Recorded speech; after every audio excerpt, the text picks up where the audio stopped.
Blog Talk Radio. Welcome to this special edition of the Nonprofit Coach with Ted Hart, the Green Nonprofit Show. You know going green is the right thing to do for the environment and your organization, but budgets are tight, and knowing how to get started can be a mystery. This show provides the practical advice on going green you and your colleagues need. While each week the Nonprofit Coach with Ted Hart Radio Show provides advice on fundraising, board development, and social media, this special edition is all about helping you go green on a nonprofit budget. Ted Hart is without a doubt one of the foremost nonprofit thought leaders. Also a successful author, this show draws from experts around the world and his book, The Nonprofit Guide to Going Green, available on Amazon.com and at greennonprofits.org. Guests on the Nonprofit Coach, The Green Show, are leaders in their field who share tips and trade secrets for nonprofits. Ted lectures around the world, but now he's here for you. Remember, just like our weekly show, this is a live call-in show. Add your voice by calling 347-324-3080. After the show, you can find all our podcasts at tedhart.com. Just click on radio. Don't forget to dial 347-324-3080. Now, welcome the host of the Nonprofit Coach, The Green Show, Ted Hart. And welcome here to the Nonprofit Coach. As the announcer said, this is our very special The Green Show, and even more special today that we are beginning the celebration of Earth Day 2012. Now, we're starting early this year because we want to make sure that you've got all the best tips and information on how your nonprofit organization can do the right thing for Mother Earth and can become part of Earth Day 2012. So our page 2 expert today, when I get to page 2, is Franklin Russell, who is the Executive Director of the Earth Day Network. He will be here live on the Nonprofit Coach, The Green Show, to answer your questions and to bring you up to date on what is happening around the world for Earth Day 2012. As always, here on the Nonprofit Coach, we always start with page 1 news. And before we start with page 1 news, just to remind you that all of the radio links are available at tedhart.com. Click on radio links, and because this is the Green Show, you'll also find all of today's links over at greennonprofits.org. Click on resources. With that, it's time to head on over to page 1 news.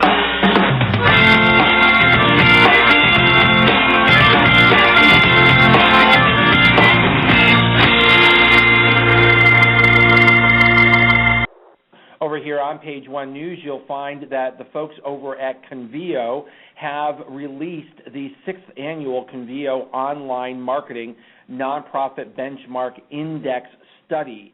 Online fundraising continues to grow. In this study, they found 73% of organizations are now raising more in 2011 than they did in 2010. That's great for organizations. And online growing giving continues to grow fastest for small organizations. Wonderful news over in this new report for 2012. Check it out, and you can download a copy of the report for free. Follow the radio links today at tedhart.com.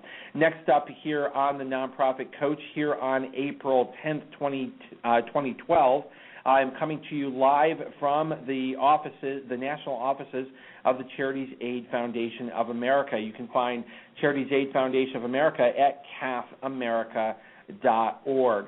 Next up here on page 1 news comes to us from Inc. Magazine. Over at Inc. Magazine, you will find the 6 habits of true strategic thinkers.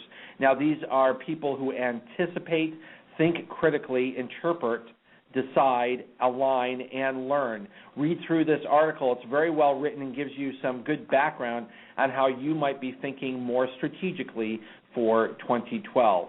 Next up here on the Nonprofit Coach, it's always a pleasure here, particularly when we have our Green Show, to welcome here to the Nonprofit Coach the Executive Director of Green Nonprofits. Spring is always a great time to start thinking about becoming a certified green nonprofit. Welcome here to the Nonprofit Coach, The Green Show, Diane Peach. Hi, Ted. Nice to talk to you. Hey, Diane, always great to have this partnership with Green Nonprofits and to have this special edition of the Green Show. Now, April is Earth Day month. We're coming up on the celebration of Earth Day 2012. Why is this a particularly good time for charities to really start thinking about possibly becoming certified? Well, it is the spring, and it is a great time to green your nonprofit. It is a great program. It's fresh, and this is a great month to start as it's Earth Day month, and we all need to be conscious of the environment.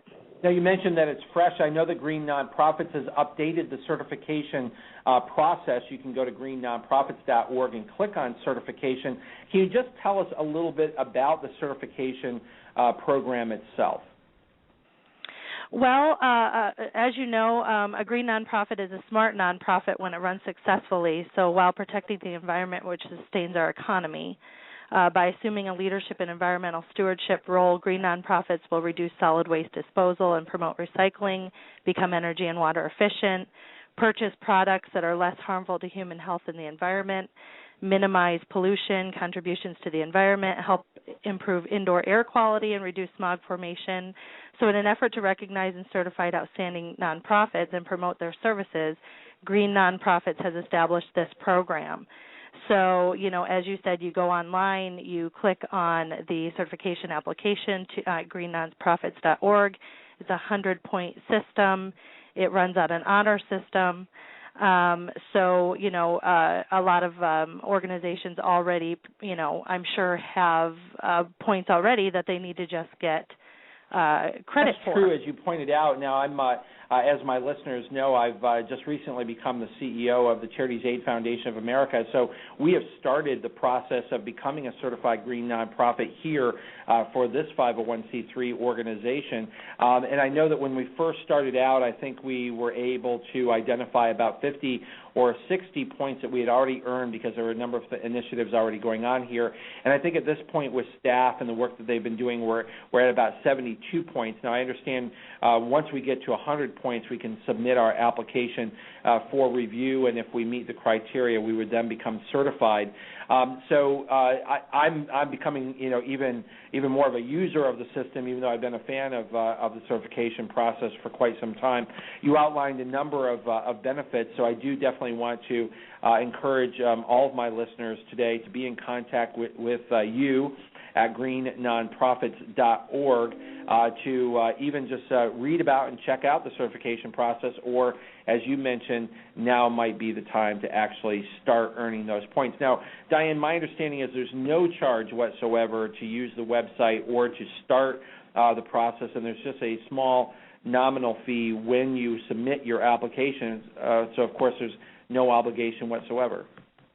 Right.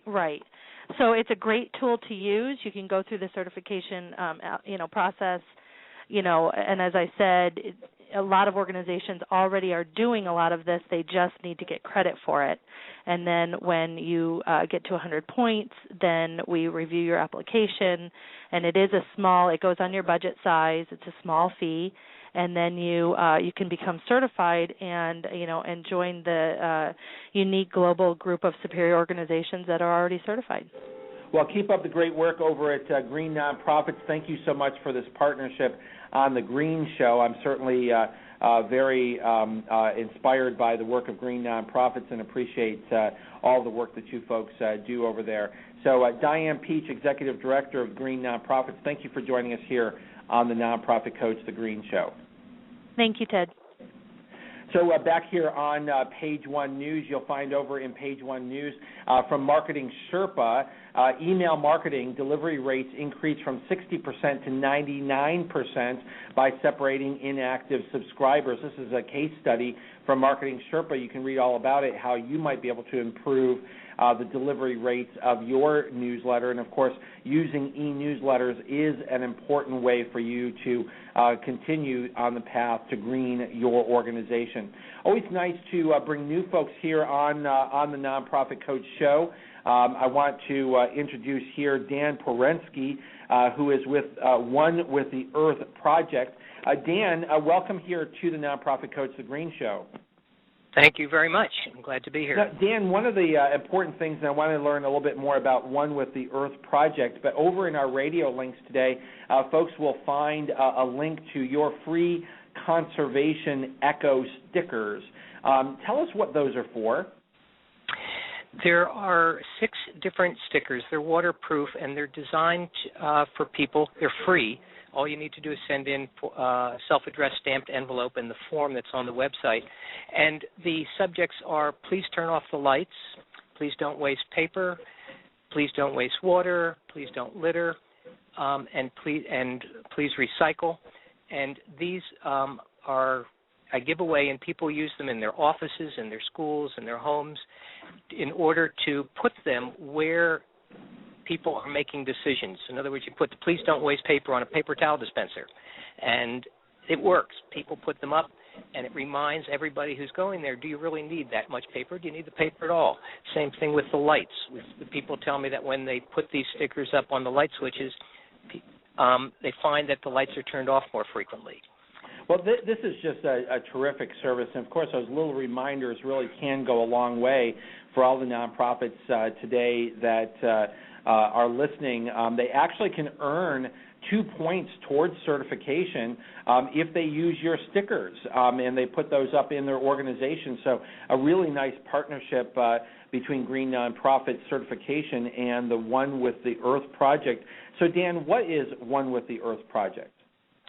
It started out as a concern that I had a number of years ago when I realized that, and this happened to be at the same time that my first grandchild was born, that the Earth is undergoing tremendous stress, and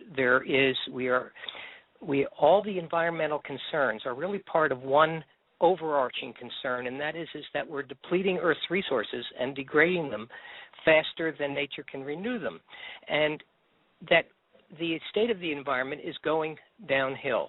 And when I realized how the significance of this and how big the problem was, and add climate change in there, and food shortages and overfishing, you begin to realize that future generations are at risk. Not more at risk, but things have to change. And so I started doing my research and getting involved with organizations around the country, and finding that there was really not a clear vision as to people stating, there was not a clear statement as to what the overarching problem is, and that all the different organizations and different concerns are components of that one overarching program. They're not separate. Climate change isn't separate from preserving than preserving fish or farmland or forests or anything like that. So I said, well, if there's one overarching problem, you really need to galvanize the public around it. What are we doing? And and I found out there was a lot that could be done and needs to be done, and it wasn't being done fast enough. So I said, why isn't there a unifying symbol that infused into that symbol and embedded into that symbol is a meaning that says humans have to reshape their relationship to the environment. If we don't reshape it, it's going to continue to go downhill. And if all the organizations and all the groups and all the individuals who have that understanding and want to get that message across to the population were to use a simple little symbol, it would be subordinate to any other symbol that they have, any identification logo they would have of their own, but it would just be like the peace symbol. The peace symbol doesn't replace anything. It just, when you see it, it has a meaning. When you see the Statue of Liberty, it has a meaning. When you see a gay rights flag, it has a meaning that builds with exposure and with understanding. And there is no symbol for the environment, and that really surprised me. And so I designed one. It's a simple one. And that's the logo that folks can see at that same site, and it's the logo that is on your free Echo stickers. Yes, and don't think of it as mine, because it's not mine. I just put it out there. I really want no credit. I want no recognition. It's just if you have a better one, use it. But currently there is no one symbol that somebody can put on a piece of jewelry, that somebody can attach to their website, that somebody can put on a brochure, that when somebody sees it, it says, the person who put this out or the person who's wearing this understands and is concerned and hopefully is doing something about it. Well, like terrific. They would if they were. On your website, when folks follow the radio links today at tedhart.com, you actually have a formatted Word document that they could print these stickers and add them to their postal mail and things of that sort as a way to draw attention to the environment. What a great opportunity to chat with you today and to draw attention to the work of One with the Earth Project. Dan Parensky, keep up the great work, and thank you for joining us here on the Nonprofit Coach, The Green Show. Thank you very much for having me. My pleasure. Up here on the Nonprofit Coach is another wonderful article from Mashable. As you know, Mashable.com I consider to be one of the smartest websites around, and they're providing for you today 6 ways social media can bring your next event to life. Of course, social media is another green strategy to cut down on paper and invitations. This is a great step-by-step opportunity for you to learn how to use social networking to promote your special events for your organization. Next up here on the Nonprofit Coach is a very special new addition to the Nonprofit Coach. Many of our listeners may remember a couple weeks back we had Eva Aldrich here on the Nonprofit Coach. She was here specifically to announce for us, give me an opportunity to chat with her and congratulate her on becoming the new president and CEO of CFRE, the Certified Fundraising Executives International Organization. We have now partnered with CFRE to bring once a month here on the Nonprofit Coach. Eva Aldrich will be joining us with what will become known as the CFRE Minute. Eva Aldrich is here. Eva, welcome here to the Nonprofit Coach on this very special edition of The Green Show. Thanks, Ted. It's a pleasure to be here. Well, it's great to have you here with this inaugural edition. So take it away. What's in the CFRE Minute today? Well, first of all, in keeping with the theme of the show, I just wanted to talk about a couple of things that we are looking at CFRE International to really make our own efforts more green. One of the things is really using electronic communications and social media to do a better job of communicating with our CFREs and potential CFREs, including being a presence on the CFRE International Network on LinkedIn.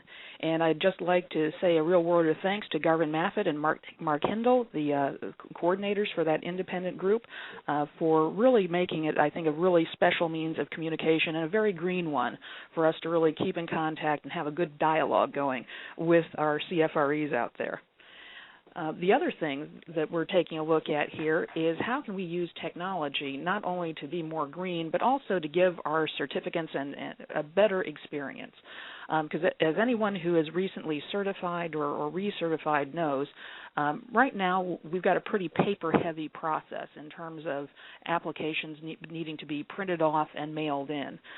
So right now I'm really excited that we have just started a review of our technology so we can really see what can we be doing to give people an easier experience and, again, be more green by, really limiting the amount of paper that has to go back and forth.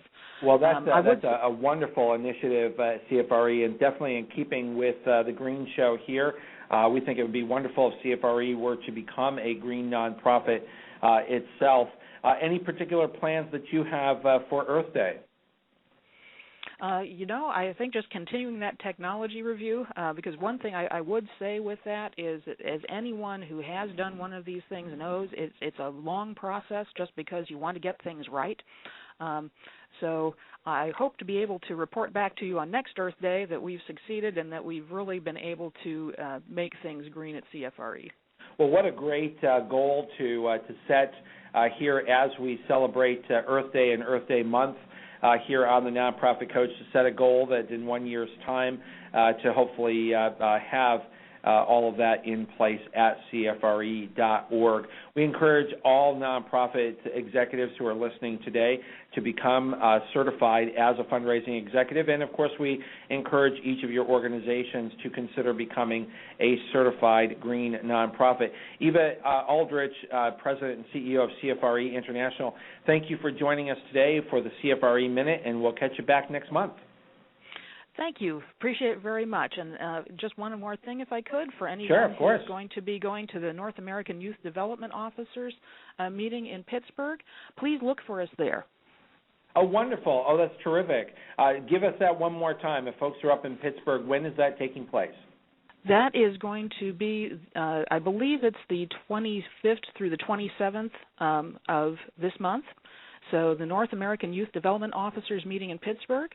And we'll also look forward to seeing our friends down under in the Fundraising Institute of New Zealand conference in May. Oh, that's terrific. Well, anyone who wants to get a chance to meet Eva Aldrich in person, those are a couple places that you will find her. And, of course, you can get all the questions that you need answered as you think about becoming a CFRE. Thank you again for joining us here on The Nonprofit Coach, Eva Aldrich. Thank you, Ted. It's a pleasure. You bet. Take care. All right, wrapping up here on Page 1 News. Now, I do think, or at least I hope here on the switchboard, I have an important article that I want to share with you, but I'm looking for Marnie Webb. Is that, Marnie, are you there live with us on The Nonprofit Coach? I am. Hey, Marnie, a great article over in the radio links today from the Chronicle of Philanthropy. You were quoted in an article, an alternative to the .org. Say hello to .ngo or non-governmental organizations.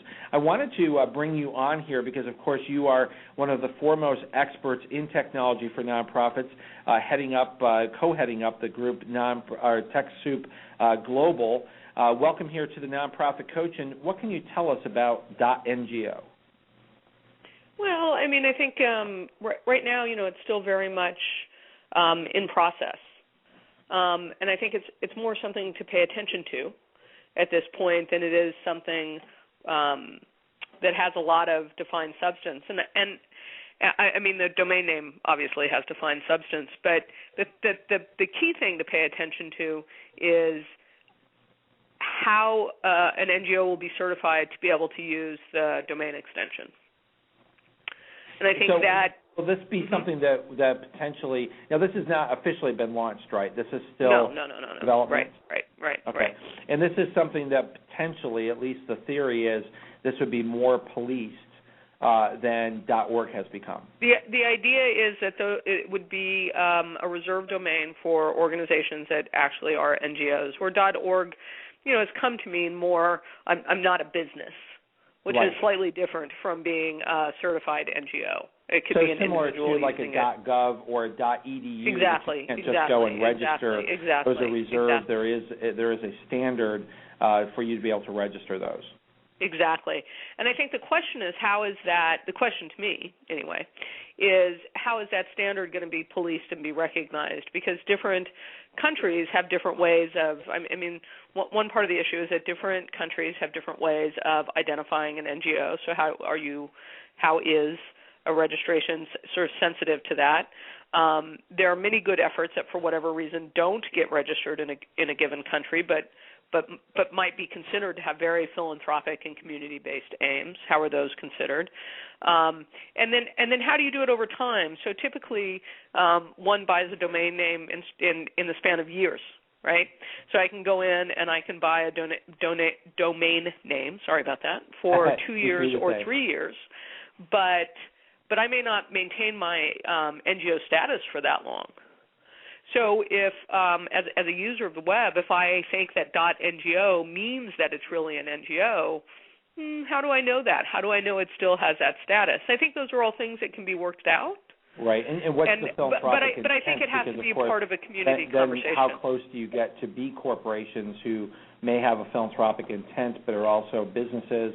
Those questions could come in as well.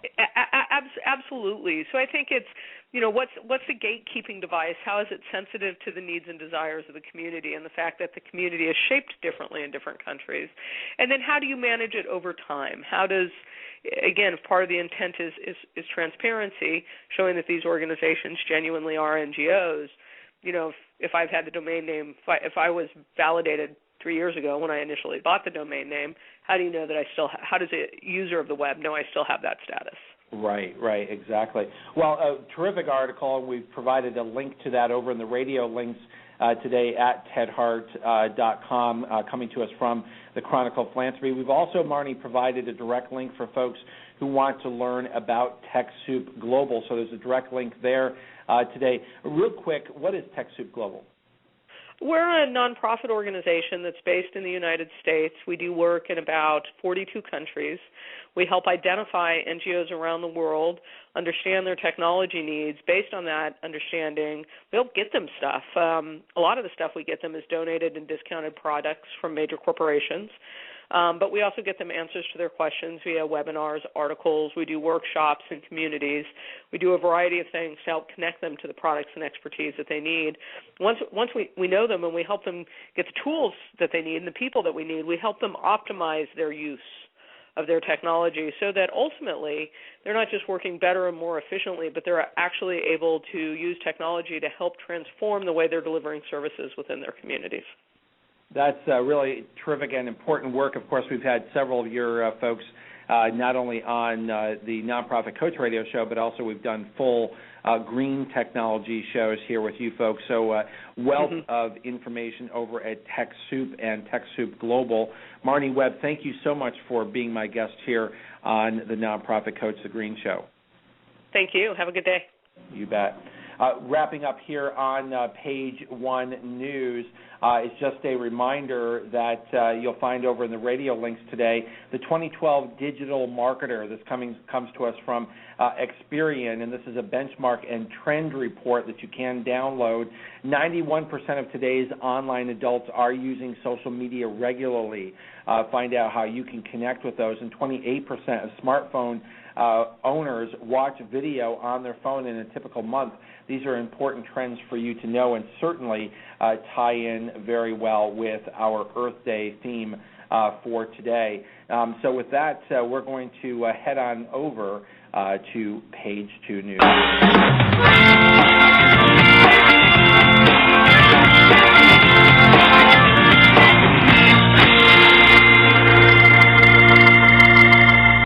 On page two today, we have Franklin Russell, who is the Director of Earth Day, previously served as the Assistant Director for Earth Day 2011. Franklin's ties to the environmental movement are rooted in his work as an environmental activist in college and his work as a farmhand for an organic strawberry farm. Prior to joining the Earth Day team, his previous positions included business manager of Red Fox Farm, admissions counselor at Goucher College, of which I was an instructor at Goucher College at one time, so we have some connections there, and the director of Intramurals for Goucher College and a program that he founded in 2007. Additionally, Franklin has worked with former U.S. Congressman Tom Allen and member of the UK Parliament, Chris Huhne. Franklin has a Bachelor Degree from Goucher College. He is live here with us and is the Executive Director of the Earth Day Network. Thank you for joining us here on the Nonprofit Coach, this very special Earth Day show. Franklin Russell, thank you for joining us. Thanks, Ted. Glad to be here. Franklin, this is important work that you are doing, and I just want to remind all of our listeners that you can ask questions over in the chat room today. I see a couple folks over in the chat room. You can also email me your questions at tedhart@tedhart.com, or certainly we always appreciate it when someone can call in and ask their question live at 347-324-3080. Franklin, let's start off with how did Earth Day get started? Why do we celebrate Earth Day? Sure, great question. So Earth Day originated actually back in the 60s. It was a concept kind of drawn up from a young senator at the time from Wisconsin, Senator Gaylord Nelson, was frustrated with all of the environmental degradation he saw around the U.S. when he was going around on his speeches and talking to folks about politics. He would continually see gas guzzling, big cars. He would see waste thrown on the side of the highway and was really disappointed with the state of the environment all around the U.S. So at the time, there were a lot of Vietnam protests going on. His dream was to create a movement and to create, hopefully, a holiday that would inspire folks to start to take better care of the planet. So the idea came about in the late 60s for Earth Day, a day in which folks would come together and would teach each other about environmental issues. Colleges would hold teach-ins, and folks would come together in rallies around the country to talk about issues. At the time, they didn't really realize that it was going to catch on, the idea, but they had a really great organizer at the time, a young man by the name of Dennis Hayes, who worked with the senator to basically infiltrate every single campus around the country and every single community and to start talking about the idea of April 22nd being this day for the Earth, where folks would come out, show their appreciation for their planet, and demand laws to protect it. At the time, I think they anticipated a couple, maybe 100 events and a couple of thousand participants. But on April 22nd, about 20 million Americans came out, took to the streets. People held teach-ins on campuses. Folks everywhere came together and called for action. At the time, that was about Franklin, that was the very first? That many people came out for the very first Earth Day? Correct. So at the time, that was about a fifth of the U.S. population came out in support of the environment, which I believe is the largest protest that has happened in terms of proportions. About a total of a fifth of the population came out on that day, which is astounding. That's incredible. Now fast forward now to Earth Day 2012, which is coming up on April 22nd. And now we've asked you to come on the show today as a special favor, which we very appreciate you coming on to talk about the Earth Day Network and the work of your network, specifically because we wanted to give time before April 22nd for nonprofit organizations who are listening today to start planning what would they do. So what are the plans for Earth Day 2012, and how can nonprofits do their bit? Sure, good question. So I think the big thing about Earth Day nowadays is the fact that it's global. It went international in 1990 and is now celebrated in about 192 countries around the world by, we estimate, about 1 billion people. So it's the largest secular holiday in the world. So it's a great platform to engage not only members and supporters but communities around environmental issues. And it's a great opportunity for NGOs to put forward practices or put forward resolutions or commitments to improve their own infrastructure or to help green the organization and their members. So some of the things that we're working with partners on are Earth Day events around the world, whether it's an event in the community or an event at just the office itself. Folks are organizing events in Malaysia. A group over there is organizing a waterfall cleanup called Save the Waterfalls, working with local kids and the local community to pick up trash. In Mexico, we're having a series of Earth Day festivals in schools, and the schools are featuring environmental songs throughout the day and through the week, as well as educational activities, lesson plans, forest fire prevention, talks, recycling, seminars, things of that nature, so that folks can learn about environmental issues. In the U.S., the same thing's happening. We're having large Earth Day events.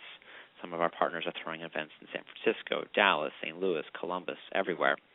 Now, there's something very special happening or that you're planning in Washington, D.C. on the National Mall. What's that all about? Sure. So we're having actually our flagship Earth Day event on the National Mall. It's going to be happening on Sunday, April 22nd, which is Earth Day. It's going to run from 12 to 7 p.m., and it is going to feature some of the most well-known speakers and environmentalists of our age, as well as some musical acts, some celebrities, and politicians are going to come out and speak on the National Mall. It'll be a very iconic setting. There'll be a large stage that'll be set up on 9th Street with an open backdrop to be able to see the Capitol, and we'll have hopefully 100,000 people come out. In 2010, we had a similar event and had 250,000 people come out. We had Sting come back then. We had several other large bands, and we're hoping to have a similar event this year.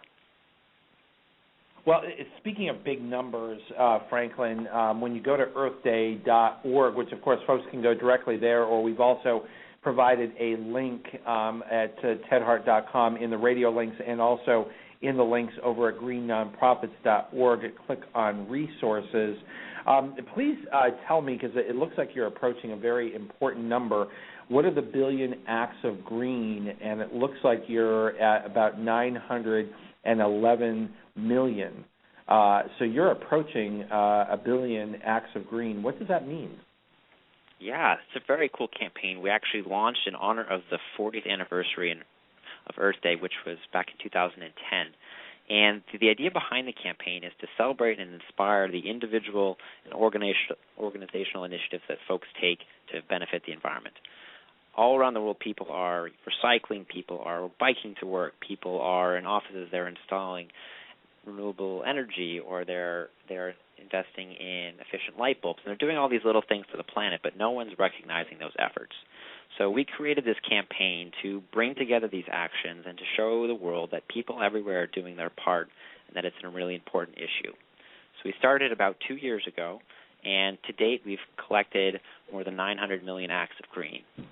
And our hope is to hit 1 billion by Earth Day this year. So we're asking everyone, individuals, organizations, governments, everyone, to come to our website, www.earthday.org, and pledge an act of green, something simple like maybe washing your laundry in cold water or committing to biking to work once or twice a week, to doing little things like unplugging your chargers when they're not in use and things of that nature, things that will help reduce the world's carbon footprint and help educate people about environmental issues we see as acts of green. And we're trying to collect a total of 1 billion by this Earth Day, which we will then take and present to world leaders at the United Nations Conference on Sustainable Development in Rio de Janeiro this coming June. Well, so it looks like you're going to come very close, even if you don't make 1 billion by April 22nd. But you do have very specific suggestions that of things that people can do. What are some of the more common acts of green that someone might pledge as part of this campaign? Sure. So we've had a lot of folks actually become vegetarians over the past 2 years.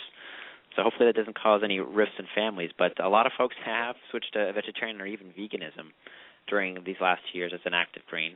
A lot of folks have tried to plant a tree or do something like build a garden in their backyard. A lot of other folks have also decided to bike to work twice a week. It's just a small thing, not possible for everyone, but it's a great way to help reduce your carbon footprint. Other individuals. And one of the things that we encourage, and I see that this is an act of green that people can pledge as part of the Green Nonprofit Certification Program for nonprofit organizations, is to do an energy audit. And to do that at home or to do that at the office is also one of the acts of green that you recommend. Absolutely. Energy audit is a great opportunity for folks to evaluate their own carbon footprint and see how they can help improve and cut on energy costs. And if folks have the opportunity to take advantage of that, it's a great act of green, and it can not only lead to great savings, but it can also lead to a really great environmental impact. Now, what are some of the other things that might be done by a nonprofit organization, things that are sort of centered around either the work that they do or the offices that they have? Sure. So folks are doing a bunch of different things. Some organizations and nonprofits are holding little expos where they're inviting local companies and businesses to tell their employees about what they're doing to green their facilities, to help hopefully learn best practices from their peers. Whereas other folks are encouraging staffers to attend local events. There are events taking place all over the world, as I mentioned before, and you can actually find them on our website, earthday.org. And they are sending their staffers out there to try to learn about issues. Other folks are encouraging their staffers to start pledging acts of green themselves, and some of them are even organizing competitions amongst their different departments. And other folks are trying to actually put together sustainability plans. What is a sustainability plan? Well, sustainability plan can depend on the size of the organization and really the scope of the work that they might be able to do. But essentially, it is a plan to help green the organization through infrastructural changes and through staff educational opportunities. So some folks are installing energy efficiency appliances or light bulbs. Other folks are working on investing in renewable energy. Right now there are numerous opportunities, and there are grants that are available in some different sectors that will allow you to actually pay off the installation costs within 5 to 10 years. So good to check with your local governments or your state governments and find out if there are incentives to help stretch your dollar. Franklin, I believe that we do have a caller for you. If you hold on just 1 second. Caller, you're here live on the Nonprofit Coach, The Green Show, with Franklin Russell and Ted Hart. What's your question? Hi, yes. Well, my name is Claudio. Thank you so much for having me, big-time listener. I'm really excited about Earth Day this year in Washington, D.C. I'm in the city, so definitely excited to participate. But I do have family, around the rest of the country, some family in Connecticut, some family out in California, who may want to get involved in Earth Day out there. What's the best way for them to find out about events that are happening in their area? Great question, Claudio. This isn't just a Washington, D.C. thing, is it, Franklin? That's correct, yeah. Earth Day is happening all over the world. Thanks for the question, Claudio. We are asking folks to do a couple different things. Well, first off, let me say that our theme for this year is Mobilize the Earth.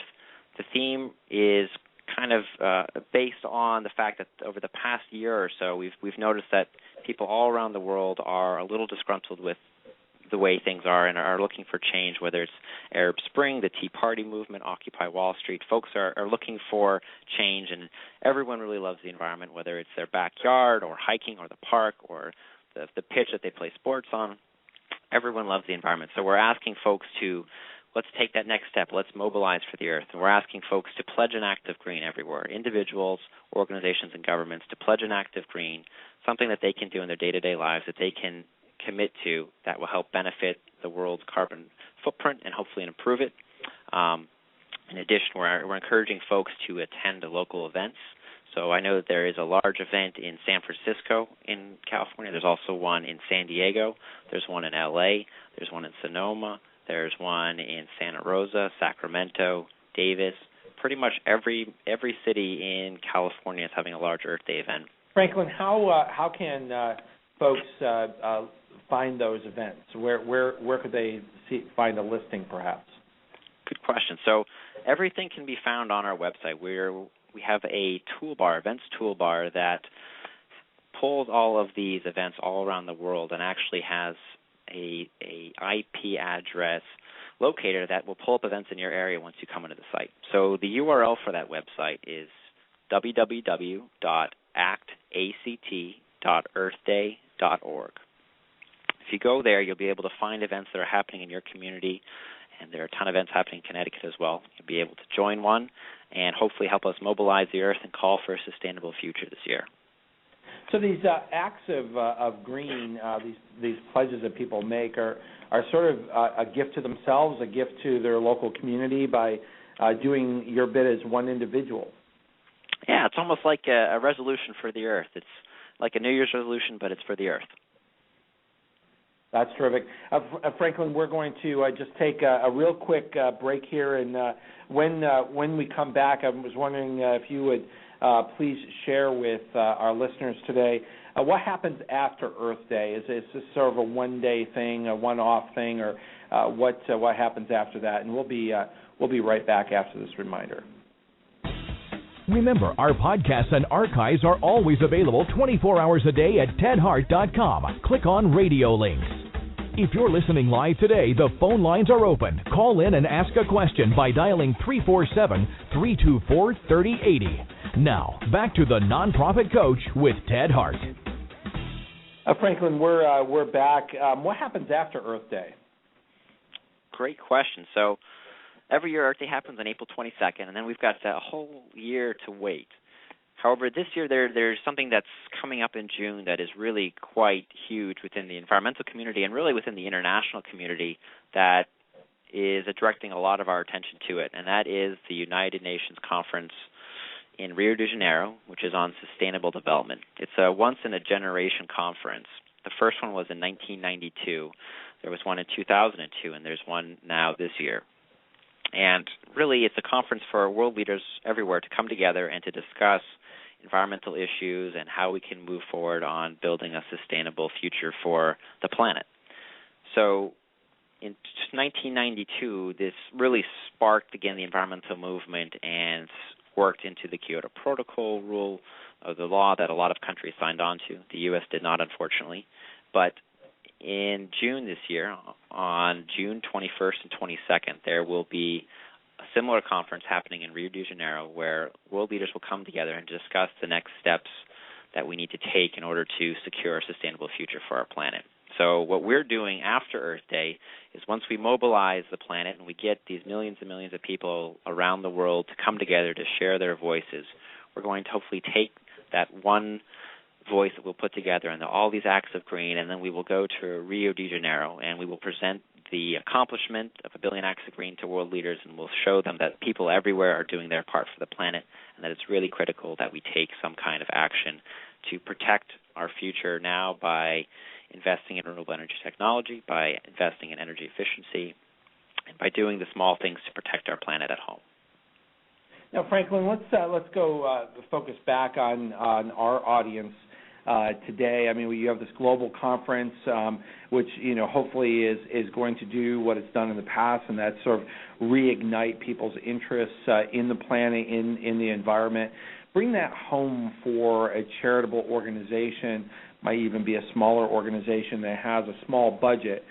Is there anything they really can do to be part of that, or is this really for bigger organizations? Well, actually, the conference is really for anyone and everyone. They're strongly encouraging all members of civil society to participate. So now, if an organization is really small and doesn't have the funds to travel, they can try to participate from home. But most organizations, if they do have the opportunity, should probably come to the event. There are expected to be about 50,000 people who will be in Rio de Janeiro for the event, and they will have exhibiting space, they'll have opportunities for networking, and really it's a chance for NGO leaders around the world to come together and to talk about their own vision and their own work and work together with the local leaders and then also the world leaders to hopefully develop policy ideas and plans for the conference itself. So how can NGOs participate, though, who aren't able to make it?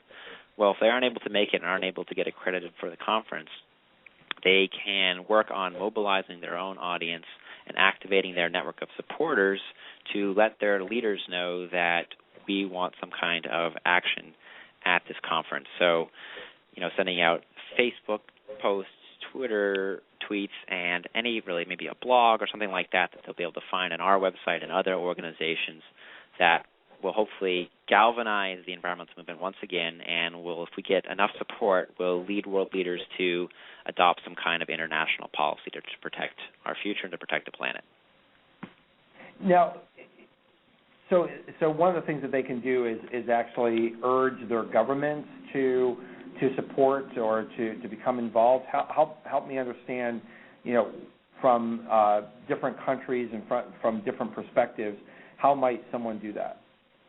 Good question. So the conference actually will have representatives from every country. However, only, I believe, about 110 countries right now have committed to send their president or the official leader of their country to the event. The U.S., as of right now, has not done that. So Obama is not going. However, he is sending someone in instead. So what a lot of folks are doing is they're asking the leaders of their country to take up the call and to go themselves and to be represented at the conference.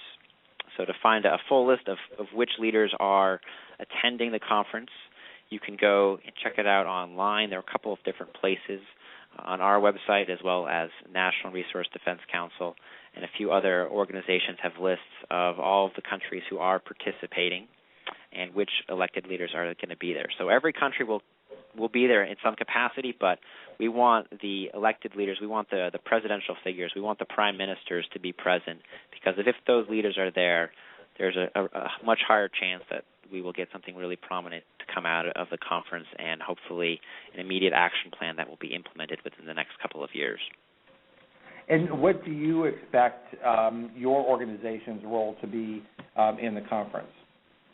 We will be going to announce the 1 billion acts of green achievement, hopefully, and hopefully trying to work with other organizations and other nonprofits to unite our voices and to call for a couple of key things at the conference. A lot of different folks are working on different projects. One of our projects is we're working with the global organization Tick, Tick, Tick to to embrace renewable energy for all. And so we're going to be going there to ask for investments in renewable energy technology, energy efficiency improvements, to ask for energy to be made accessible to everyone, and to start cutting out fossil fuel subsidies. So those are the 4 pillars we'll be working on come Rio. And you bring the voice of a billion acts of green coming with you. What are some of the initiatives that are going to be taking place between now and Earth Day to move those numbers? So what we'll be doing is we'll be working with our partner organizations around the world. We've got about 20,000 partners in pretty much 192 countries. So we'll be asking them to send out Facebook posts and tweets about Earth Day and encourage their members to submit acts of green. And we'll be reaching out to local governments as well and trying to get them to ask employees to participate and really try to just get the word out there, let folks know that this is happening. And we're pretty confident if we do that, we'll be able to get the support that we need to reach 1 billion acts of green. And so coming back to green nonprofits specifically, helping organizations learn from your experience, what are some of the things that you would expect of charitable organizations in the United States and around the world? Sure. So, one of the things I think a lot of folks are doing, which I think is really great, is trying to get staffers to do something on Earth Day, April 22nd, for the environment. So, whether it is a commitment with this Billion Acts of Green program, or whether it's attending a local event, an Earth Day event, or even just, as I mentioned, looking at their sustainability plan as an organization and seeing what small things they might be able to make to improve their own sustainability at the company itself or the organization itself. There are tons of things that we can all do to really make small differences in our lives that will reduce our carbon footprint, and together will make a large difference on the climate emissions, the carbon emissions, and really our climate in general.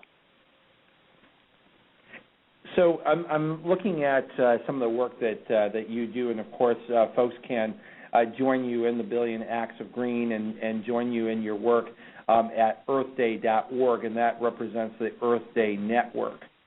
In thinking in terms of your network around the world, you do everything from education to promoting greening to creating this network. What are some of the priorities that you have specific to the 2012 Earth Day? Good question. So I should mention that our mission as an organization is to grow and diversify the environmental movement. The original Earth Day was all about educating the people in America about environmental issues and inspiring people to join the movement. As a result, we created the EPA back in the 1970s and passed several bills, the Clean Air, Clean Water Act, and really created a movement. So this year for 2012, we're trying to do something similar. We're trying to get folks to teach others who aren't aware about environmental issues and to help grow the movement by talking to someone who may know a little bit about sustainability but isn't really sure about it. So, telling them about what you're doing for the planet and encouraging them to do one small thing or maybe a couple of things, and then telling them about what you know.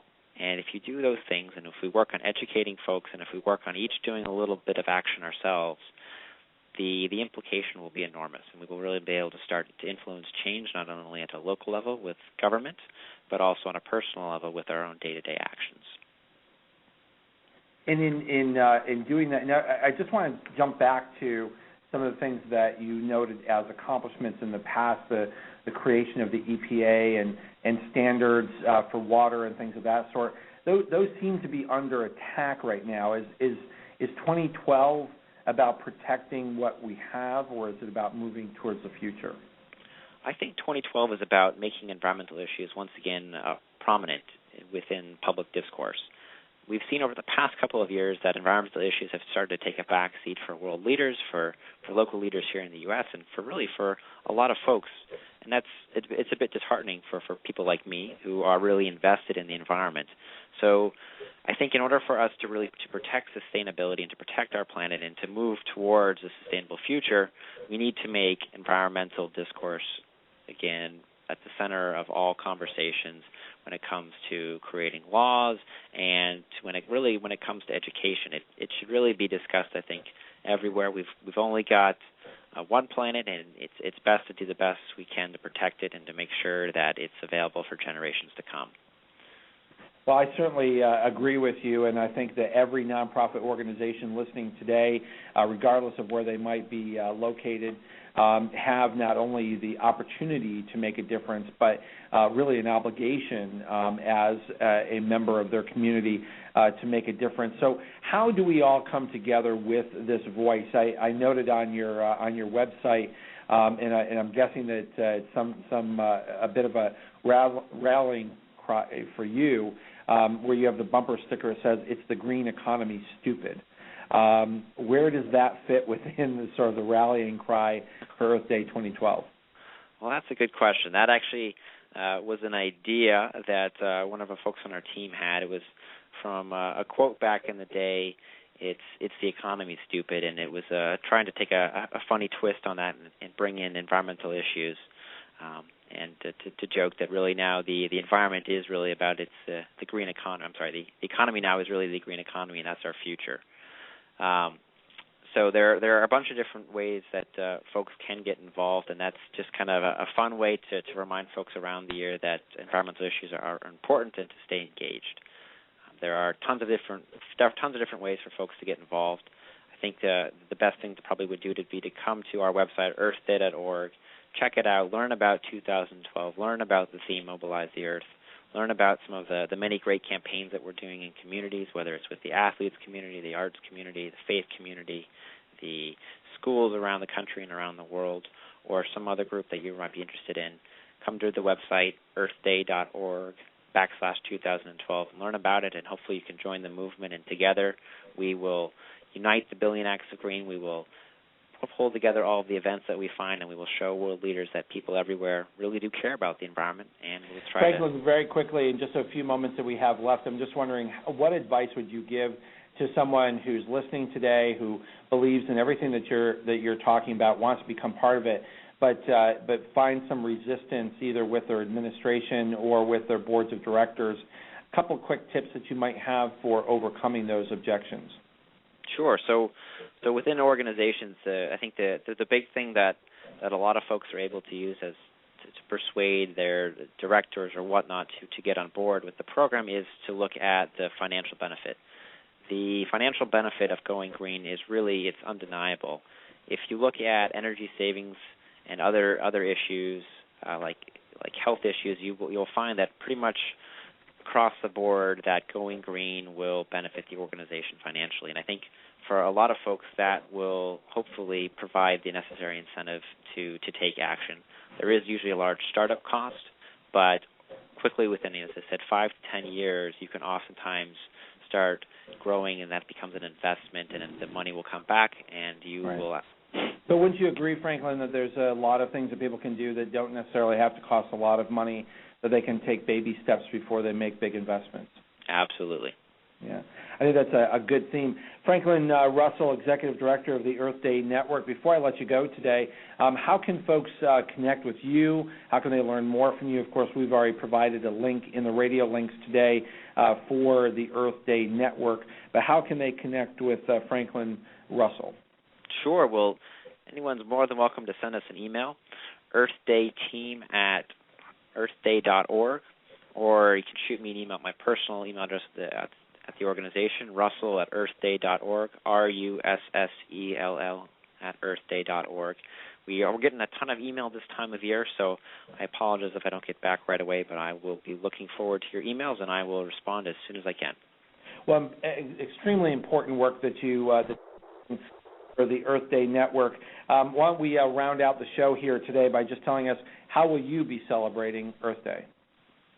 Good question. I will be on the National Mall at our flagship Earth Day event here in D.C., and I will be helping organize the event throughout the day and sitting backstage and making sure everything goes according to plan.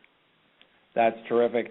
Franklin Russell, Executive Director of the Earth Day Network, thank you so much for being our Page 2 expert here on the Nonprofit Coach Green Show.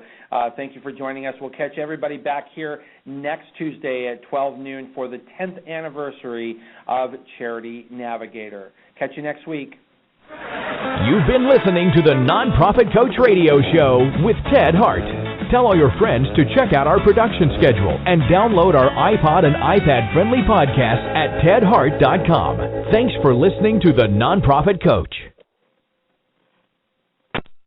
Have you Googled yourself lately? Are there negative posts from an ex-employee or from a former client? Maybe an outdated news article? Search engines don't always get it right. For right or wrong, it's your reputation on the line. That's where Reputation Defender by Norton comes in. Take control with Reputation Defender. Their cutting-edge approaches help you to wipe away unwanted information in your search results. They also promote the good stuff. You can start by getting your free reputation report card at reputationdefender.com or call 800-811-4975 to speak to an expert. Top reasons your career wants you to move to Ohio.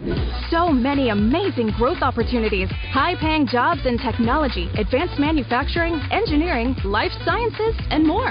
You'll soar to new heights, just like the Wright brothers, John Glenn, even Neil Armstrong. Their careers all took off in Ohio, and yours can too. A job that can take you further, and a place you can't wait to come home to. Have it all in the heart of it all. Launch your search at callohiohome.com.